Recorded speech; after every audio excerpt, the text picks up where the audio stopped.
What's going on, beautiful people? It's your boy, Mr. Meyer, with the fire, here to share ideas and take the collective vibration higher. And my sole intention is to reconcile all paradox with love and truth. And today, I'm going to teach you how to read your tarot cards. Or I'm going to give you some tips for reading your own tarot cards, because the only way to do it is just to do it. You can read a million books about tarot. You can listen to a million people talk about the tarot. But the only way to learn tarot is just to do it.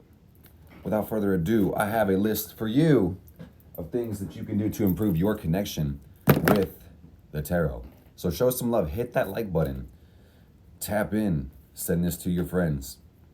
The first thing you're going to want to do, and this sounds counterintuitive or productive based on what I just said, is read your tarot. But also in almost every tarot deck, there's going to be a book. And this book is actually going to explain the meaning of the cards and the system of the tarot. And the tarot has a rich and beautiful history, but if you haven't read the book that your tarot cards come with, I would strongly recommend that you try it. And in addition to that, just remember, practice makes perfect. Like I said, there are a lot of books to read. The only way to learn it is to really do it, but those books can be super useful. So number two, instead of reading the first book that it comes with, is you can maybe buy other books about the tarot.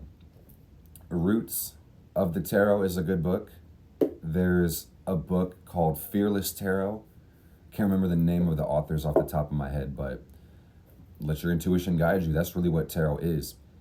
Thirdly, and this runs hand in hand with just doing it, I recommend you practice your tarot every day. Read every single day. Get familiar, get comfortable with the cards. Get in the habit, in the ritual of pulling for yourself and just seeing what comes up. And it may not always be the most profound or logical. You might be wrong a lot of times, but that's how you build the connection with yourself, is you have to get over your own self-doubt and build more trust. And then you build a relationship with the images and the pictures, and then you really having a conversation with your subconscious mind. So do them every day. This sounds like a very simple tip, but it's very easy and very profoundly useful.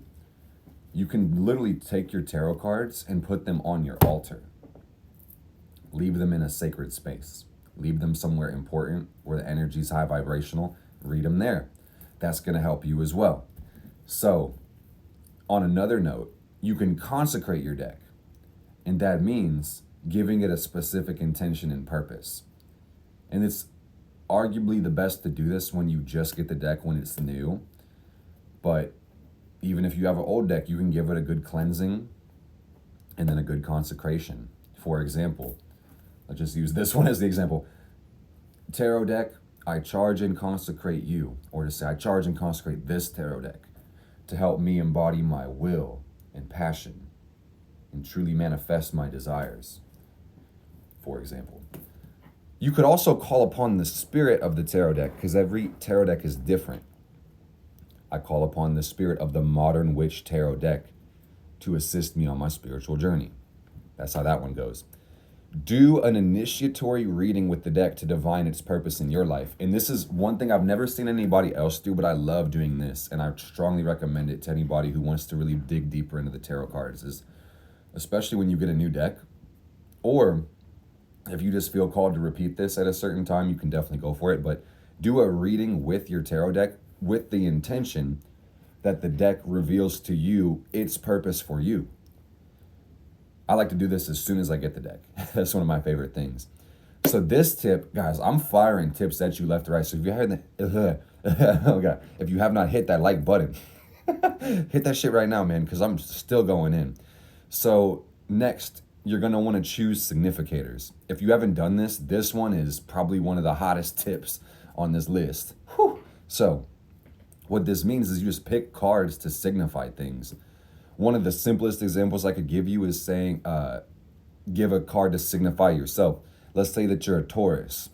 That's your sun sign. So you could use the Hierophant card, because that's actually the Taurus correspondence. Or you could pick like any of the earth cards to signify you, like the Queen or the King of Pentacles, or, you know, any card you really resonate with. Let's say, just for example, you're a Taurus, but the Hangman card always felt like your favorite card. It's like you could pull that card to signify you apart from the Taurus energy. Let's say that you're like a plumber or a technician, you know, you may use the Eight of Pentacles to signify your card because that feels like your vocation or whatever, you know.